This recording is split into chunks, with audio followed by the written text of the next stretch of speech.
Olá pessoal, tudo bem com vocês? Papo de hoje é um recorte do vídeo que eu fiz da Itaúsa. Esse recorte ele vai incluir aqui índice Ibovespa, dólar e juros futuro. Tá? Então foi um recorte onde eu tracei pelo menos dois cenários, óbvio, né? Pelo menos dois cenários, mas com pontos específicos para vocês do índice Ibovespa, pontos específicos também para o dólar e para os juros.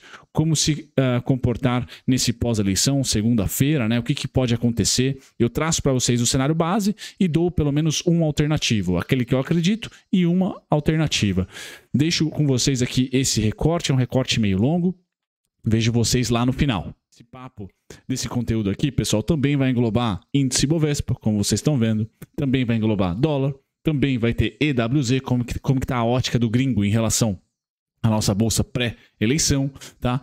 Juros, curva de juros. E aí a gente finaliza com Itaúsa e eu vou dando uns pitacos. Semana que vem tem reunião do Fed, aquela coisa toda bonita de mercado. Bom, vamos lá, pessoal. O primeiro gráfico que eu estou mostrando para vocês é o gráfico caranguejo daquele cenário que a gente comentava com vocês aqui no canal Clube dos Dividendos, que tenderia a acontecer desde o início do aumento de juros e também do ano eleitoral. Então lá, não digo em março, quando começou, março de 2021, quando começaram as subidas de juros, mas se vocês pegarem o histórico aqui dos vídeos do canal, pessoal, a partir da máxima de julho, ou máxima de julho não, quando o Roberto Campos subiu 1% os juros de uma vez só, ali eu falei, pessoal, chegamos não no topo, não dava para saber, mas chegamos em um momento onde romper para cima é a hora de vender, romper para baixo é a hora de comprar, ou seja, sem direção. É o tal do caranguejo, tá? E eu simbolizo essa precificação, esse comportamento via preço, a única maneira que a Faria Lima tem de dar um sinal, de dar uma resposta, de dar uma opinião é via preço,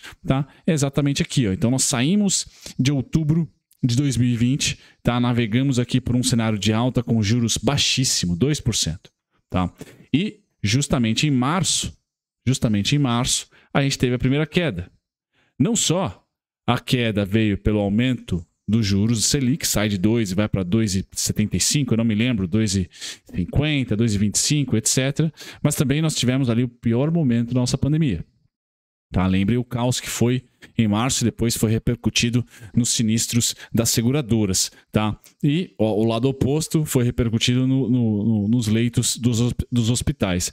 E depois nós tivemos mais uma alta. Tá? E essa alta aqui, pessoal, eu considero a alta migué.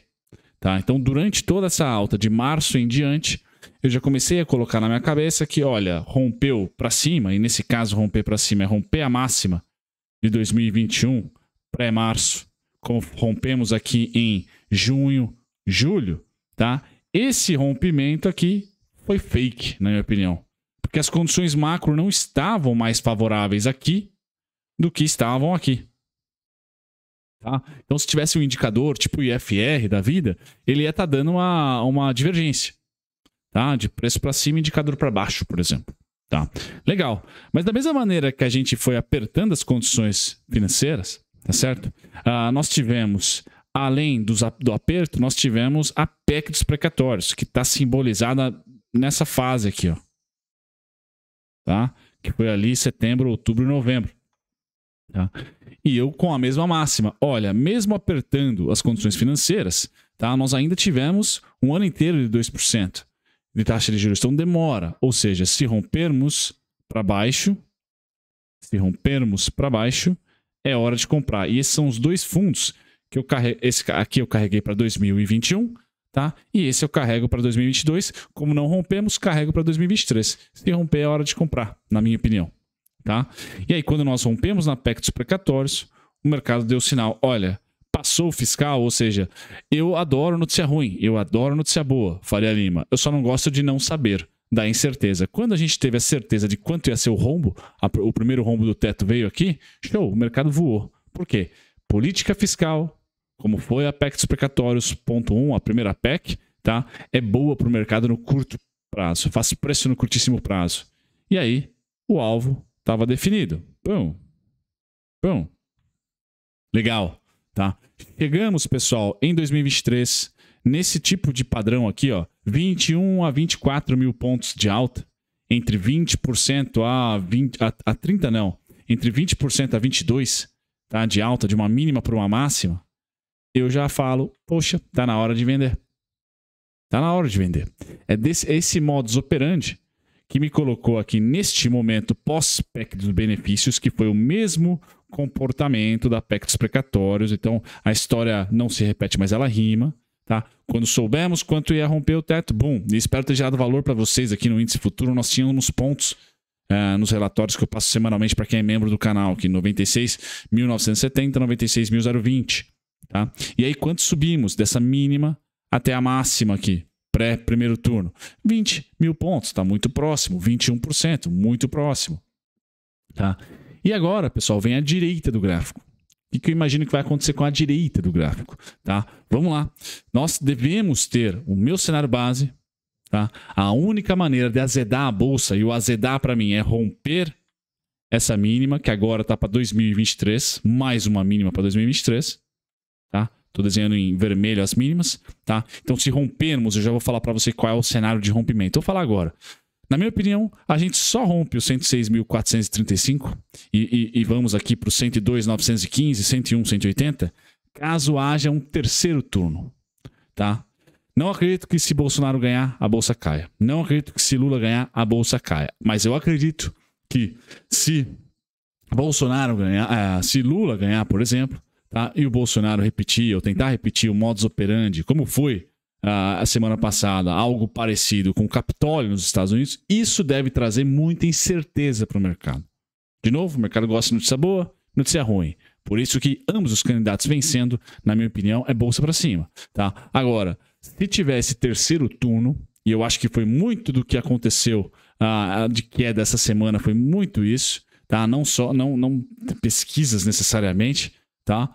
Porque elas também não estão com credibilidade para isso, mas principalmente esse papo de que, putz, acho que vai ter um terceiro turno.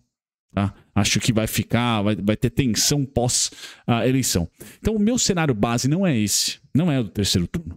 Tá? O meu cenário base é que perdedor vai ficar muito forte, seja ele Lula ou seja ele Bolsonaro, e vai ter protagonismo nas próximas eleições e vai falar, ó, perdi, legal, bola para frente.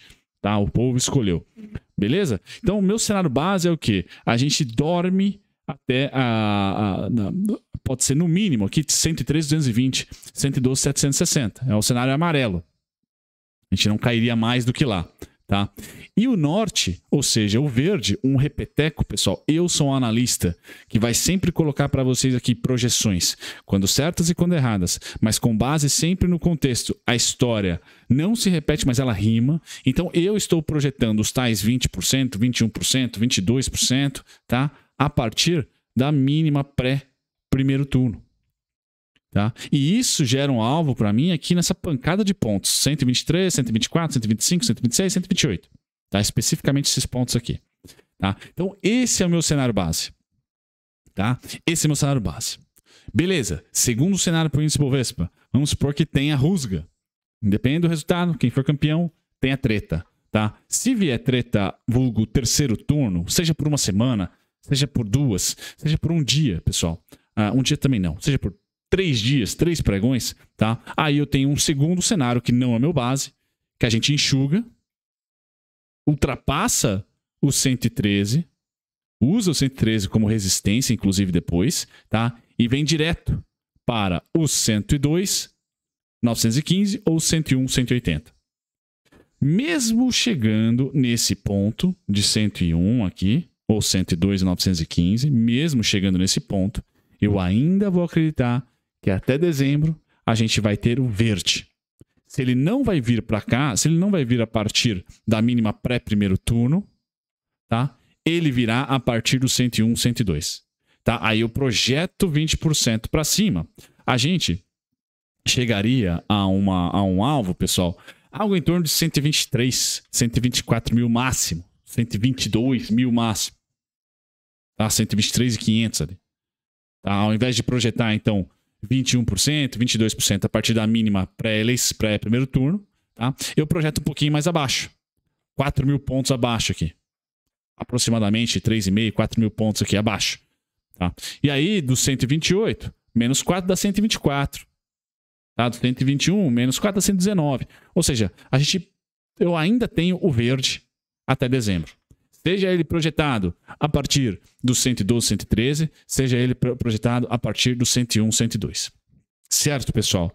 Pragmático é isso, tá? Que eu espero que aconteça. Brasil, estrategicamente, para alocação de recursos, me parece muito bem colocado, tá? Nesse final de ano, principalmente as small caps. Aí eu já vou falar o porquê com a curva de juros, tá? Doleta, pessoal, a dolinha, tá? Eu tô Zé Vendinha, então eu, independente do candidato, de novo, ganhar um ou ganhar outro, show de bola, dolinha para baixo, tá?